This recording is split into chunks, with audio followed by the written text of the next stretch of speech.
So thanks everyone for making this 100,000 Poets and Musicians for Change event so action-packed and spectacular. That was Gerald Yell, and now I'm thrilled to introduce my old friend and colleague from our graduate school days at UMass. She got the terminal degree. I did not. Tricia Asklar.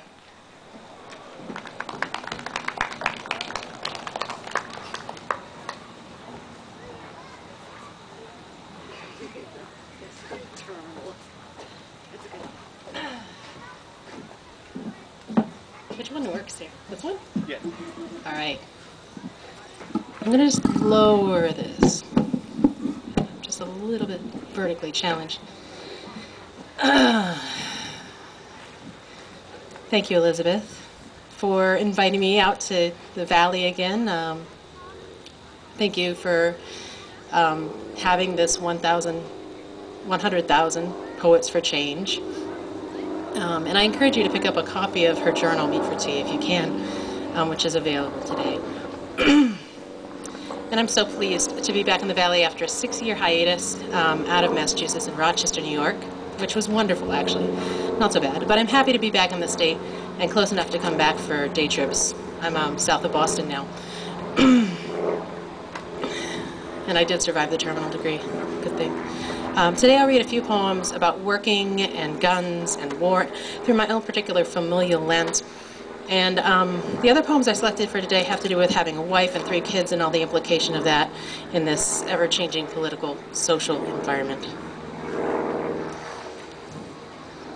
It's a good thing I realized that wasn't stapled. It could have been disastrous. I'm starting with this one in part because it was just accepted into Sinister Wisdom, but it won't be published until the fall of 2014, so I figured I'd give it a little whirl here.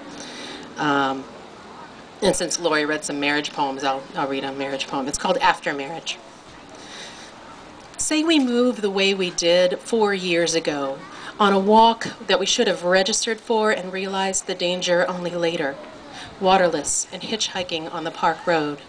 Say our path now leads us through a forest with blue fern fronds and also through barren wrecks of roads half covered by eruptions of the past.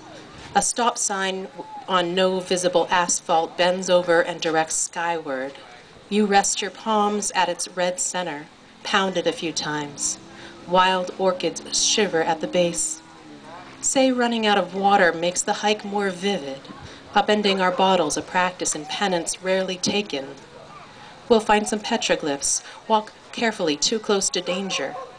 Say we hike along that lava field with boulder cairns of basalt, obsidian flashes here and there. Say we are both still fresh on the hike and haven't yet run out of water. You speak in red tones, and the ash clouds drift off to the sunny side of the island. Say my name like you did at the start. Let it zephyr out into here and now as we worry over travel like mutual pariahs.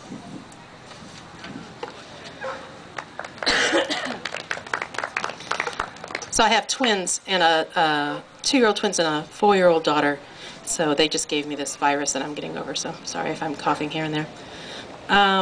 This one's an earlier poem about my first job. Potato crop. What I remember of 1985 are the round rock clumps of potatoes. My first job is a ritual of plastic gloves, a conveyor belt, and a sacred mountain of starch at the end of the hangar-like farm outbuilding. We are all women. I'm 13, just old enough to work here. The others are poor. Some are missing teeth. Their eyes wrinkle when they laugh. They challenge me at potato cleaning contests to pass the time until lunch. Our fingers often catch in the machine. It stops automatically. We look at each other in accusation. The guilty woman shrugs, nurses a pinched thumb or forefinger. We palm stones and dream of rings. We hope the clock will click us to home. We rub off clumps of dirt, throw out imposters, cull out the rotten and bug-ridden. Our hands slide over each potato, the thin skin and the rough. I'm the kid with the bright yellow gloves. I can't remember any of their faces.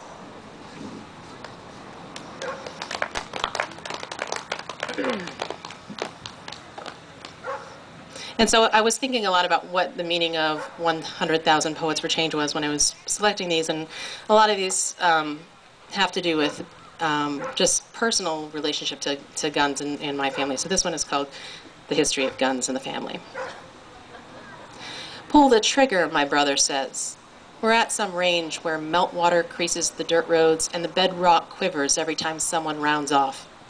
I struggle to hold the 22 straight, try to take aim in the general direction of my target. What's the delay, he asks. Just shoot. I'm thinking back about our father, at 13, in the back seat, fiddling with the safety while his older sister drove to the range.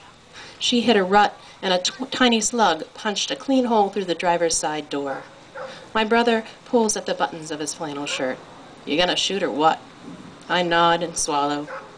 Heft and press. There is a report, an invisible velocity, then the sponge sound of impact on target. The bullet pierced inches from her leg. That's how my aunt tells it, with a smile and a head shake.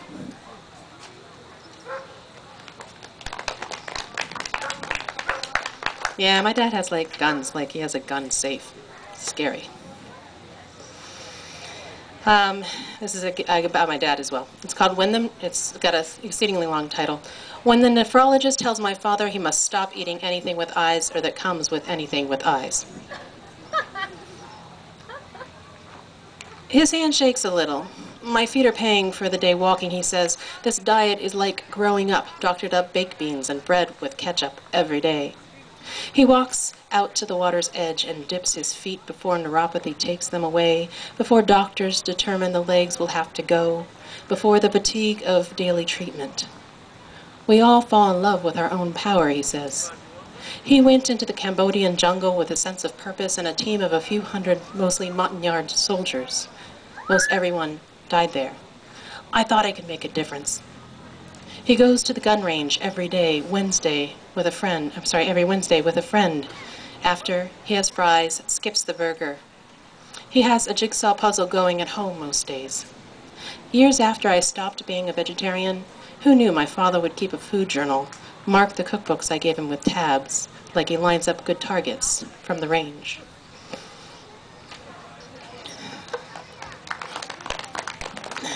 Thank you. I don't have to clap all the time. Okay. I just have 3 more poems. This is a sestina. I don't know why I've been writing a sestina. I figure if you're supposed to write a sonnet every day, you probably should write a sestina every 6 months or so to, like, you know, test out how you do with form. So I just got a sestina published. This one isn't. Anyway, it's about my family. Closer and closer, we'll try to tell them, teach. Every time I flip on an old spaghetti western, I think about my dad, our first house, a year before we moved down to Florida. I can't read yet, but it is clear to me our house will move, or twin itself, and somehow this relocation will teach me the value of change, the whims of a wild wife. He's only back in the States months and marries his wife. As custom, they've got plates of cookies, a spread Western Pennsylvania style. And during the sermon, the priest teaches about the endurance of love, the promise of children, years together in faith and Catholic obedience. His robes fan twin altar boys, who will make the papers later. We'll read about the scandal and the way he touched them as they read. I shake my head as I dictate the news story to my wife, and she cuts me off, not wanting any bad news. Our twins, nestled inside her, bean-sized and warmer than the western boundary currents running from the tropics as year by year the water warms, and will try to explain to their teachers that 2 women can be married, that to teach social studies, English, psychology, anything, our kids read spouse instead of husband in all the books. And years from now, I might casually make reference to my wife and makes company and not confront the usual Western conservative who looks at me as though I have twin horns sprouting from my temples, in Rochester anyway. I want to sing to our twins and to our already born daughter about a turtle teaching a rabbit or a whale how to live on land and water. Western or side saddle. We'll ride horseback through woods, read love songs and fantasies and tomes by Joyce. My wife will tell me, enough reading, enough singing. Years will turn into more years and years and years until we are in our 60s and the twins off to college, and we will drift, wife to wife, closer and closer, and we'll try to tell them, teach them, that the closer they look, the harder to read. The noise from upstairs will grow quiet and Western. That was the year I promised to learn to teach better. The twins spun in their fluid, saw only black and red, communicated by foot, hand, knee, elbow. No more Westerns, says my wife.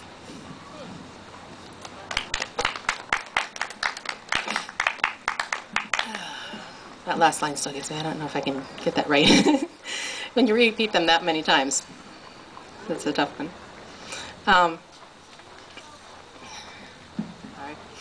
I just have two more. This one's called Mermaids' Purses.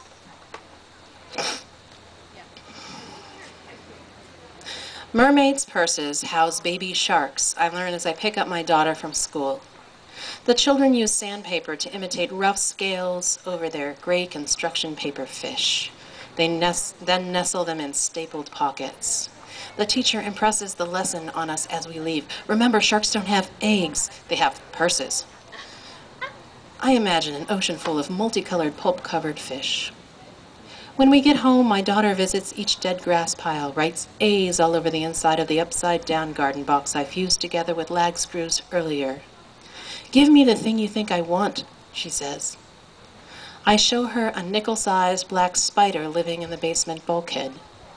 A peculiar present, like the heron. How we watch it pick off the neighbor's gold and black koi like a buffet line. And I begin to say something about circles and sanctuaries as she, rapt-eyed, runs toward the wild bird, flapping and screaming.